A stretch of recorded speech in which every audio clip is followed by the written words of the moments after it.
PF 이슈와 정해진 미래라는 주제로 박과영 부동산개발협회 정책연구실 연구위원님께서 발표해 주시겠습니다. 단상 위로 올라와 주셨고요. 박과영 위원님께서는 한국부동산원을 거쳐 현재 한국부동산개발협회 정책연구실에서 연구위원을 맡고 계십니다. 네, 안녕하십니까. 오늘 PF 이슈와 정해진 미래라는 주제로 발표를 맡게 된 한국부동산개발협회 박과영 박사입니다. 작년 하반기부터 최근까지 계속 PF 관련 이슈들이 많이 나오고 있습니다. 그런 이슈가 나올 때마다 또 이자와 수수료를 포함한 올인 코스트나 어떤 대출의 가능성에 대해서 가장 많은 위험들이 보이고 있습니다. 그런 점에서 오늘 이 세미나가 이제 모두 개발 사고 관련된 모든 주체들이 조금 좋은 방향으로 갈 수 있도록 하는 계기가 되었으면 하는 마음입니다. 저는 오늘 이제 최근 인허가와 착공에서 나타나는 주택 공급 감소를 보고 그 원인도 함께 좀 보겠습니다. 그리고 향후 발생할 어떤 수요 확대 속에서 공급 부족의 문제가 발생하지 않기 위해서 어떤 정책들이 필요할지 그런 부분에 대해서 얘기를 해보도록 하겠습니다. 네. 시작부터 제가 정해진 공급 부족이라고 말씀드렸는데요. 다들 아실 거라고 보이지만은 인허가 부분이 굉장히 10년 내 최저 수준으로 보이고 있습니다. 지금 있는 자료는 6월까지라서 지난달 말일에 7월 자료가 나온 걸 좀 업데이트해서 숫자를 말씀드리면 7월까지 전국 인허가가 20.7만 호로 나타났습니다. 이게 직전 10년 내 최저치였던 20년의 동기간 기준이고요. 22.9만 호보다 2.2만 호가 더 적은 수준입니다. 그리고 아파트 같은 경우에도 17.8만 호와 인허가가 났고요. 그게 같은 기준으로 20년에 16.8만 호보다 1만 호 정도 많은데 지금 매월 인허가량들이 좀 줄면서 지금 그 가장 적었던 인허가가 보였던 20년 수준으로 점점 다가가고 있습니다. 비아파트 같은 경우는 그 감소폭이 더욱 크게 나타나서 지속적으로 계속 감소하는 모습을 보이고 있습니다. 인허가보다 사실 더 지금 심각한 부분은 착공이라고 볼 수 있을 것 같고요. 착공 같은 경우는 또 이제 7월 업데이트된 수치로 말씀드리면 전체 주택이 10.2만 호가 착공이 되었고 전년 동기 대비 45.9% 감소된 수준입니다. 감소율은 점점 더 커지고 있고요. 아파트는 7.7만 호 착공이 되어서 전년 동기 대비 46% 수준, 그리고 비아파트는 2.5만 호로 45.5% 수준입니다. 굉장히 착공이 크게 감소되는 모습이 좀 우려스럽습니다. 요 그래프는 저희가 따로 좀 했던 건데 이게 이제 매월 1월부터 6월까지 숫자고요. 그 1월부터 누적된 수치를 과거의 5년 동안의 평균치로 해서 비교해 봤습니다. 보시겠지만은 지금 위에 있는 그래프가 인허가고요. 아래에 있는 게 착공입니다. 인허가 같은 경우는 1월에 이제 굉장히 감소가 컸다가 점차 조금 이제 감소폭을 좀 줄이고 있는 상황이지만 서울 같은 경우는 6월에 많이 줄었다 다시 또 늘어나는 감소폭이 이제 커지고 있는 상황입니다. 아파트 같은 경우 이제도 전국과 수도권은 점점 감소폭을 좀 줄이고 있지만 서울 같은 경우 다시 이제 2월부터 올랐다가 다시 이제 마이너스로 평균 5년치 대비 마이너스로 돌아서고 있는 상황입니다. 착공 같은 경우 이제 지금 수치는 6월 기준으로 해서 58%, 59.7%, 64% 나왔지만 실제 이제 7월 기준으로 봤을 때는 마이너스 61% 전국이고요. 그리고 수도권은 마이너스 61.3%, 서울은 마이너스 67.3% 수준입니다. 아파트 기준으로 봤을 때도 전국은 마이너스 59.9, 수도권 마이너스 57.8, 서울은 마이너스 61.7로 더 그 감소폭은 더 심화된 상황입니다. 분양도 먼저 그래프를 같이 보면요. 분양 같은 경우도 전국은 지금 마이너스 44.4% 수준이고 수도권은 마이너스 31.7% 수준입니다. 서울은 워낙 이제 작년에 분양이 많이 없었기 때문에 지금 작년 대비해서는 좀 늘어나는 상황입니다. 다들 아시겠지만 이제 착공 같은 경우는 3년에서 4년, 요즘에 또 공사 기간이 길어지기 때문에 5년 뒤에 준공의 바로미터가 될 수 있을 것 같고요. 분양 같은 경우는 2년에서 3년, 좀 길면 4년까지 그 뒤에 준공에 대한 바로미터입니다. 그렇다면 과연 2년에서 4년 후에 입주 물량들이 어떻게 될지 한번 생각해 봐야 될 것 같습니다. 미분양 같은 경우는 다시 최근에 감소하는 모습을 보이고 있지만 이는 이제 지금 분양이나 이런 부분들이 감소하기 때문에 지연되기 때문에 나타난 현상으로 좀 볼 수 있지 않을까라는 생각이 듭니다. 입주 부분은 단기적으로 좀 괜찮을 거라고 보입니다. 다만 당초에 발표했던 수준보다는 많이 적은 입주 물량이 나올 것 같고요. 작년에 23년과 24년에 입주 물량을 부동산원과 릴리스사에서 발표한 적이 있습니다. 예정 물량이고요.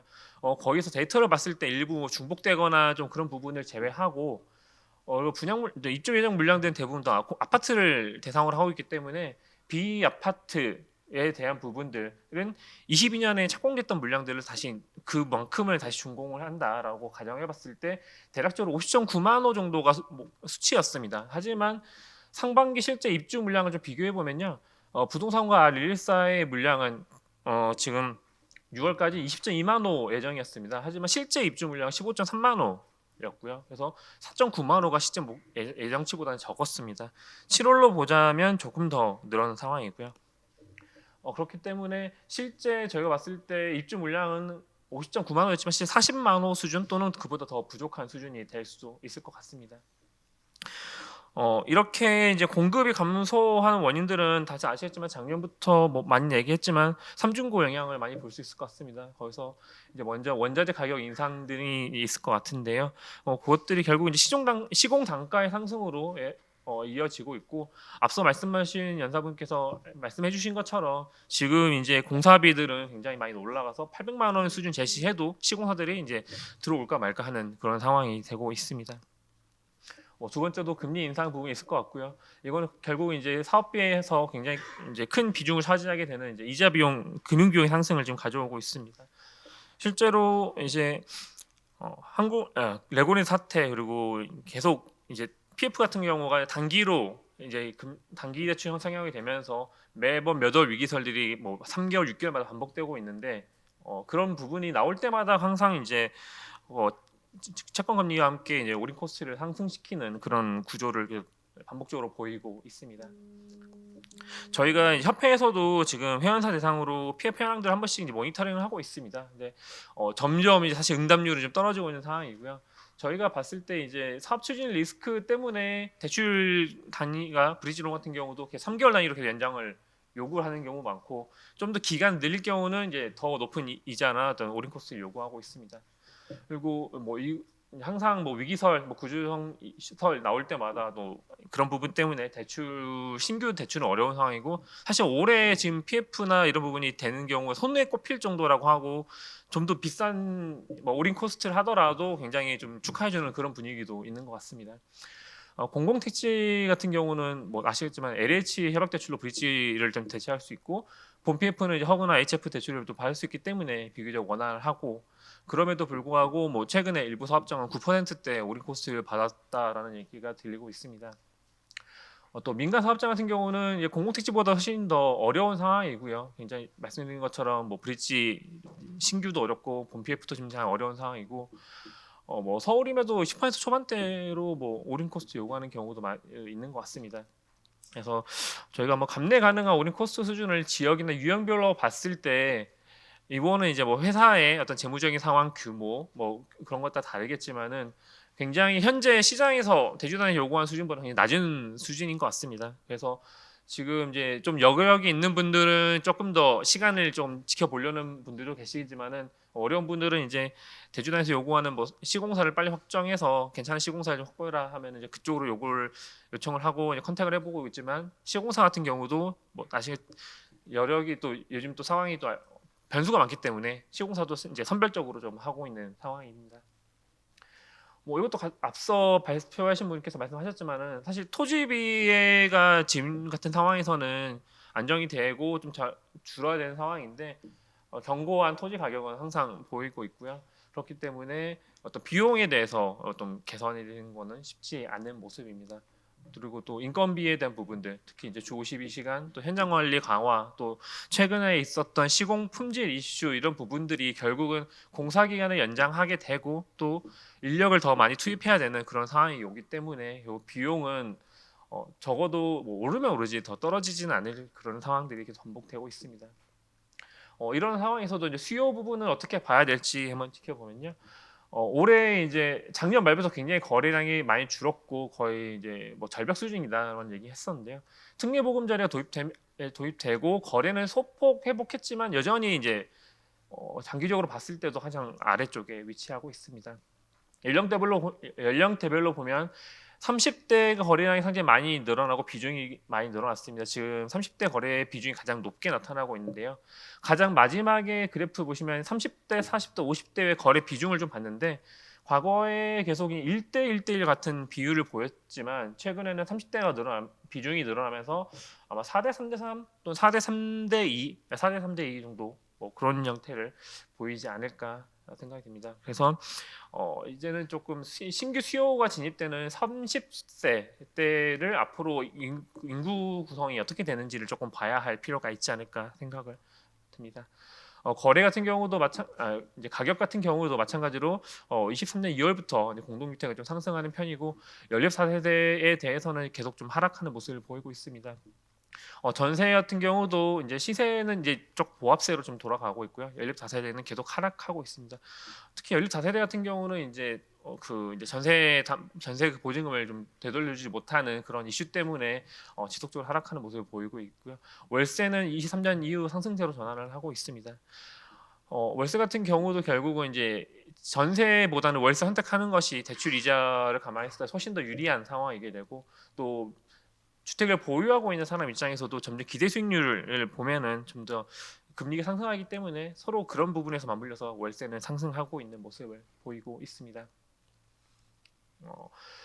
이제 공사비 상승과 어떤 후분야 영향으로 부장가는 계속 오르고 있었습니다. 지금 이제 경기 같은 경우는 지금 광명 같은 경우 뉴타운이 계속적으로 공급을 하고 있기 때문에 이걸 좀 비교해봤고요. 서울은 전체적으로 봤는데 공사비나 토지비 이런 부분으로 인해서 계속 분양가는 많이 올랐습니다.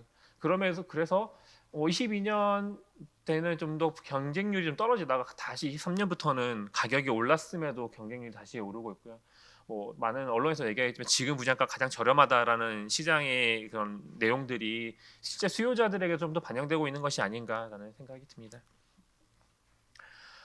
그리고 이제 추가로 좀 발생된 수요 부분에서 좀 더 고민해야 될 부분인데요. 인구와 가구에 대해서 사실 많은 이견은 있는 건 사실입니다. 하지만 주택 수요층은 당분간은 계속 좀 꾸준히 늘지 않을까라는 보이는 게요.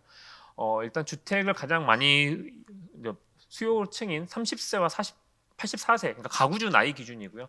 이 가구의 추이는 계속 증가할 수밖에 없습니다. 이 부분은 36년까지는 계속 증가할 것으로 보이고요. 단기적으로 27년까지는 약 85만 가구 정도가 증가할 예정으로 보입니다. 그리고 앞서 말씀드렸던 것처럼 30세에 진입하는 어떻게 보면 가구에서 주택 수요층으로 좀 진입된다고 볼 수 있는 그 연령대의 인구는 27년까지 약 288만 명이 늘어나고 수도권 165만 명, 서울 67만 명 정도 됩니다. 이 인구가 다 주택 수요를 늘어난다라고 당부를 할 수 없지만 이런 인구의 증가 부분들이 감안할 필요가 있고 이 수요층들이 어떤 주택을 원하는지 어떤 규모와 어떤 지역 원하는지에 대해서는 좀 면밀하게 좀 볼 필요가 있지 않을까 생각이 듭니다. 그리고 정비 사업이 이제 활발해지고 있고 신통계획이나 이런 부분 때문에 이제 굉장히 이제 사업이 속도가 빨라지고 있습니다. 그렇게 봤을 때는 주택 멸실은 분명히 발생할 것이고요. 이 멸실된 주택에 살던 사람들이 어딘가는 들어가 살아야 됩니다.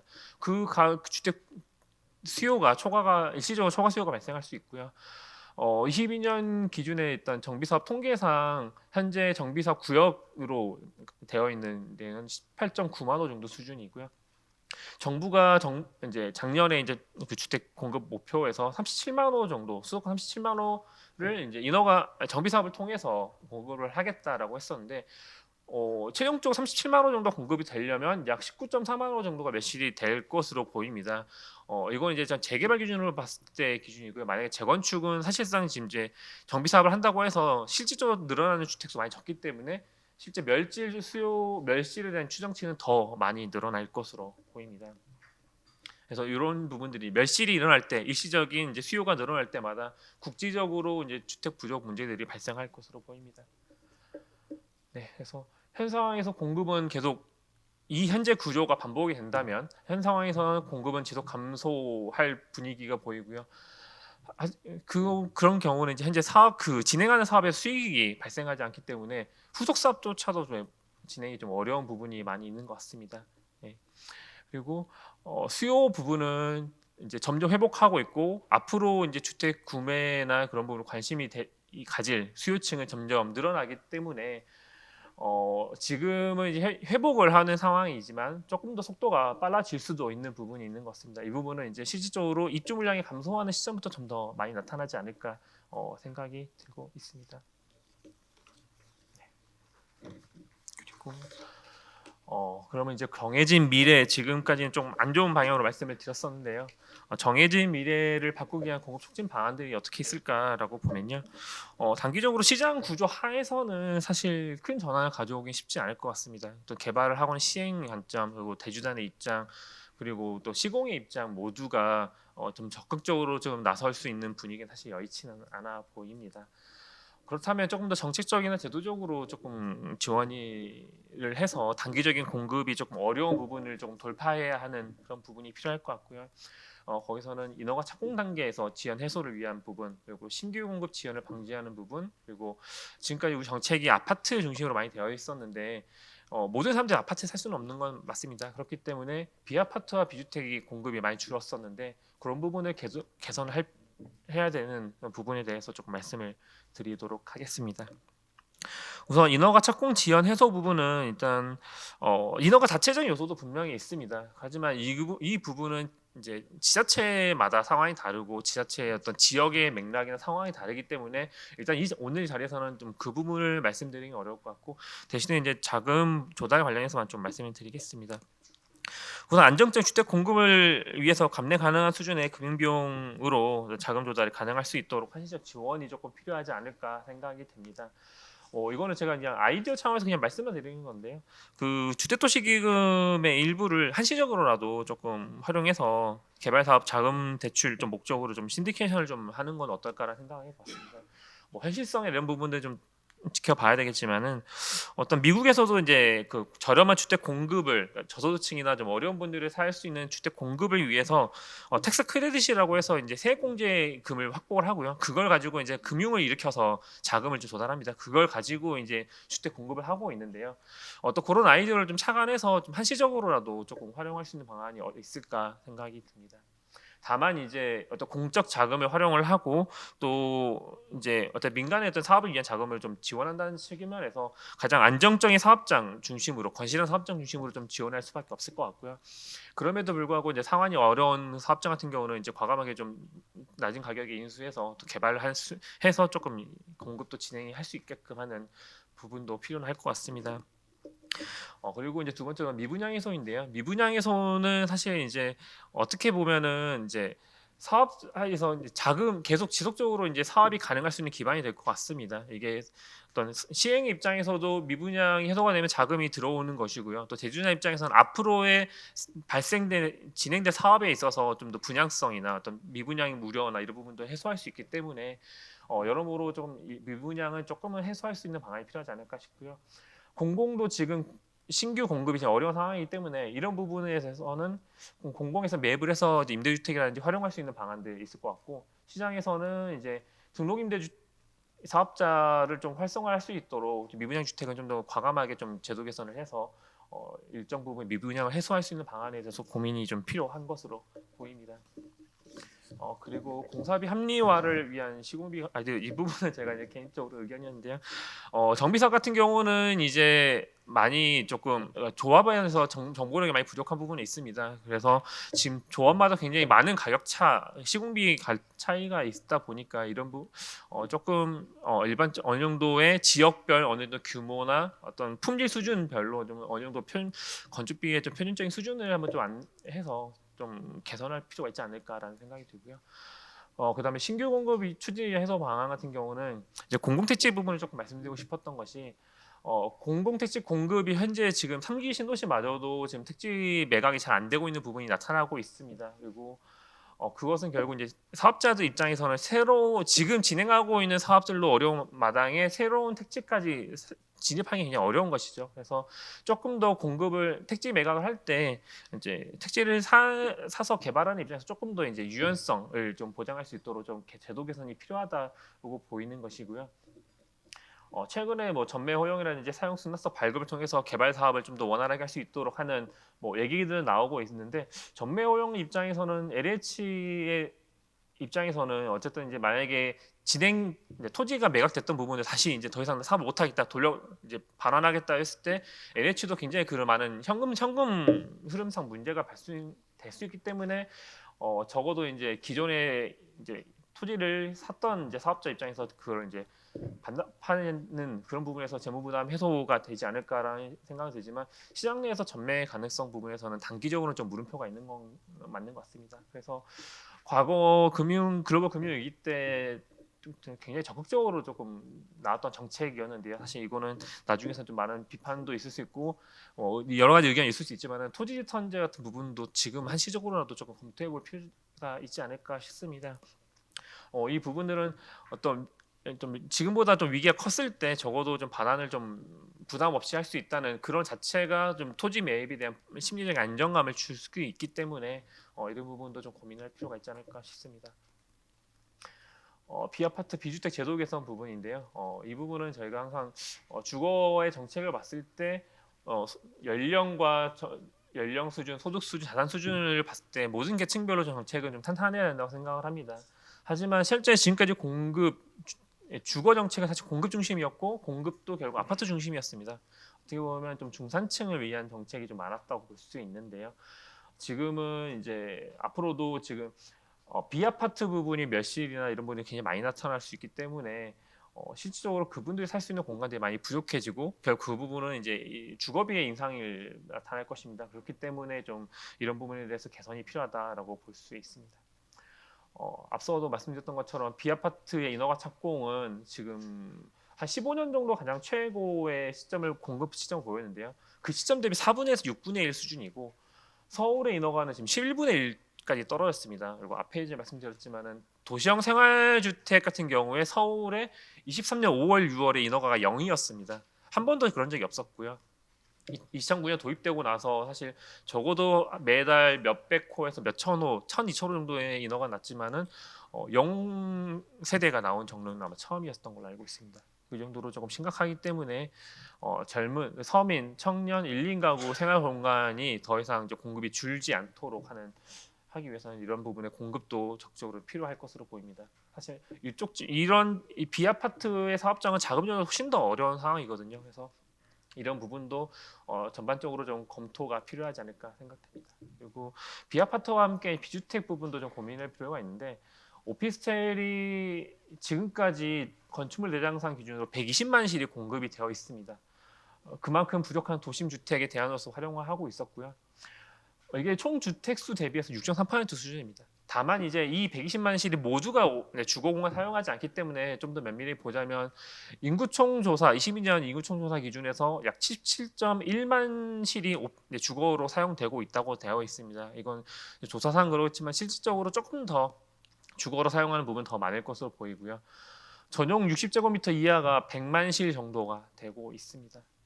그리고 최근 10년간의 이제 이 준공됐던 물량들을 주택과 오피스텔을 비교해 보면요.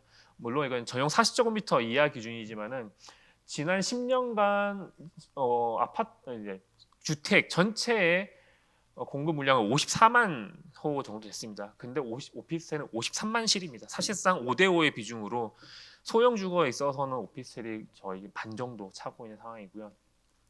하지만 이제 2018년도에 이제 투기과열주에서 전매 제한이라든지 2020년도에 주택수 산입 등으로 인해서 시장이 굉장히 많이 침체되고 있고 공급량 지금 이건 이제 분양 기준인데요. 분양 기준으로 거의 4분의 1 수준으로까지 급격하게 떨어지고 있는 모습을 보이고 있습니다.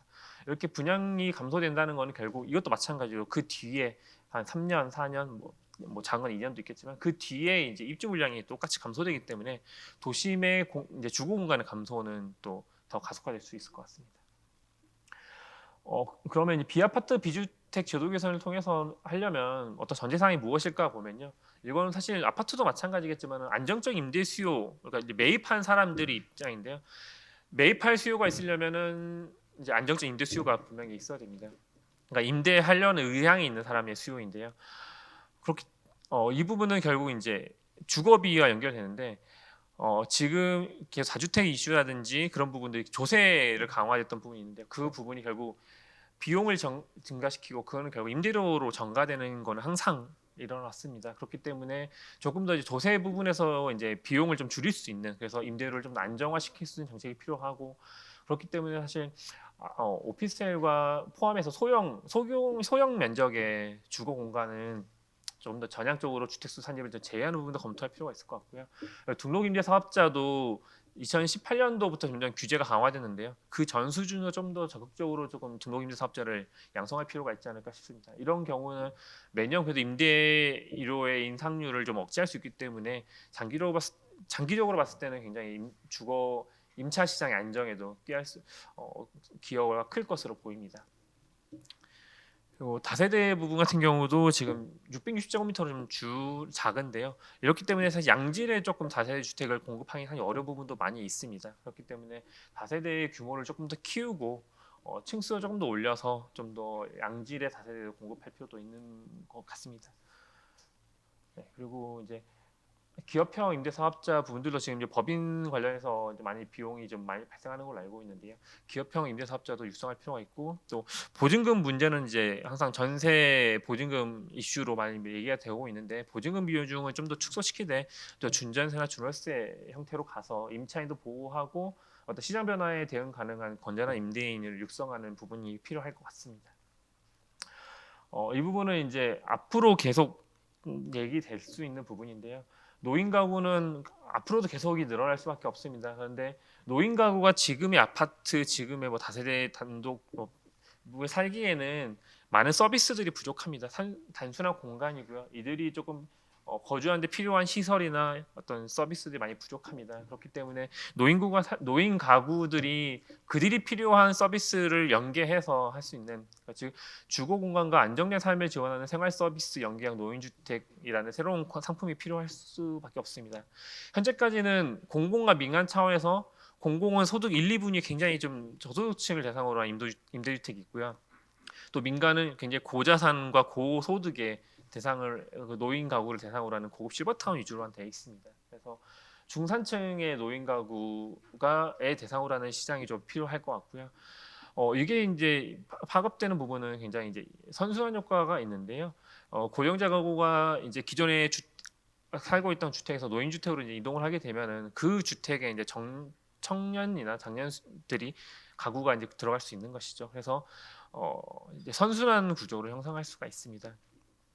다만 이제 이 노인주택은 거주 대상이 그냥 한정적일 수밖에 없습니다. 그렇기 때문에 준주택으로서 좀 관리를 해서 좀 할 필요가 있지 않을까 싶습니다. 네, 그리고 이거는 이제 앞으로 조금 방향에 대해서 좀 고민을 해본 부분인데요. 개발 사업 같은 경우는 이제 다들 아시겠지만 이제 개발 사업의 수익을 기초해서 계속 후속적인 사업을 반복적으로 하는 구조입니다. 그렇기 때문에 그리고 종전 사업의 수익은 결국 다음 사업을 위한 시드머니가 될 수밖에 없고요. 그래서 연속적인 사업이 이렇게 성공을 해야 앞으로 계속 공급이 진행될 수밖에 없습니다. 그런데 현실적으로 사업들은 이제 토지를 이제 매입을 해서 이제 분양을 하는 사업이기 때문에 분양이라는 것 자체, 분양성이 굉장히 리스크 요인이 되고 그만큼의 또 리턴을 할 수 있는 요인이 됩니다. 하지만 이제 거시적인 변동 은 항상 발생하고 그에 따라서 시장의 상황이 이제 변동이 발생하기 때문에 계속 이제 항상 사업이 지속될 수 있다는 보장은 없습니다. 그렇기 때문에 하이 리스크가 발현될 경우는 장기 공급 감소가 불가피하고 지금의 상황이 계속 반복된다면 장기적인 공급 감소가 나타날 것으로 보입니다. 하지만 현대 PF가 가지는 좀 문제점도 있는 것 같습니다. 일단 사업 시행 입장에서는 자기 자본 비중이 굉장히 낮고요. 그렇기 때문에 어떤 경기 변동이라든지 이런 거에 따라서 자기 자본을 좀 더 생각하더라도 갚을 수 없는 부분이 있기 때문에 자금 조달 입장에서도 대주다는 대출형 PF로 갈 수밖에 없는 부분도 분명히 있는 것 같습니다. 다 외국에 비해서도 자금 조달은 지분 참여보다는 다 대출형으로 가고 있는 게 그런 부분이 아닐까라는 생각도 해보았고요. 또 이제 그나마도 그 정도도 부족하기 때문에 이제 신용공여 부분, 시공사의 지급 보조나 책임준공 이런 부분들이 계속 더 반복되고 있는데요. 조금 더 이제 안정성을 꾀하기 위해서는 조금 더 이제 사업 주체로서 참여할 수 있는 부분이 필요하지 않을까 싶습니다. 그래서 사업자 자본만으로는 이런 리스크 때 좀 그 사업을 지속적으로 끌고 갈 수 있는 부분이 한계가 있고 그렇다 보니까 외부의 지분 참여를 확대할 수 있는 부분이 필요할 것으로 보입니다. 우선적으로는 이제 토지주가 좀 참여할 수 있는 현재 구조가 필요할 것 같고요. 그게 이제 뭐 대토리시 같은 경우는 가능한데 그런 부분들을 일반 개발 사업 부분을 좀 확대를 하는 부분도 필요할 것 같고, 다만 그렇게 해서 좀 보증을 좀 더 강화하는 좀 보완책은 필요할 것 같습니다. 그리고 또 분양 리스크는 해소하기 위해서는 장기 임차형 개발 사업도 전환할 필요가 있는데요. 사실 리츠 같은 경우는 이렇게 많이 하고 있죠. 하지만 주택 같은 경우는 수익률이 상당히 많이 낮습니다. 그렇기 때문에 수익률을 좀 끌어올리기 위해서는 토지를 좀 저렴하게 가져오거나 또는 이제 정책적인 좀 저리의 금융 지원분들이 필요하지 않을까 생각이 듭니다. 이상으로 발표를 마치겠습니다. 감사합니다. 네, 말씀 감사합니다. 최근 부동산 PF 조성이 감소하면서 이 주택 공급이 부족해질 가능성이 높고, 이에 따라 수도권을 중심으로 주택 가격이 다시 상승할 것으로 전망했고요. 또 여러 공급 촉진 방안까지 말씀해 주셨습니다.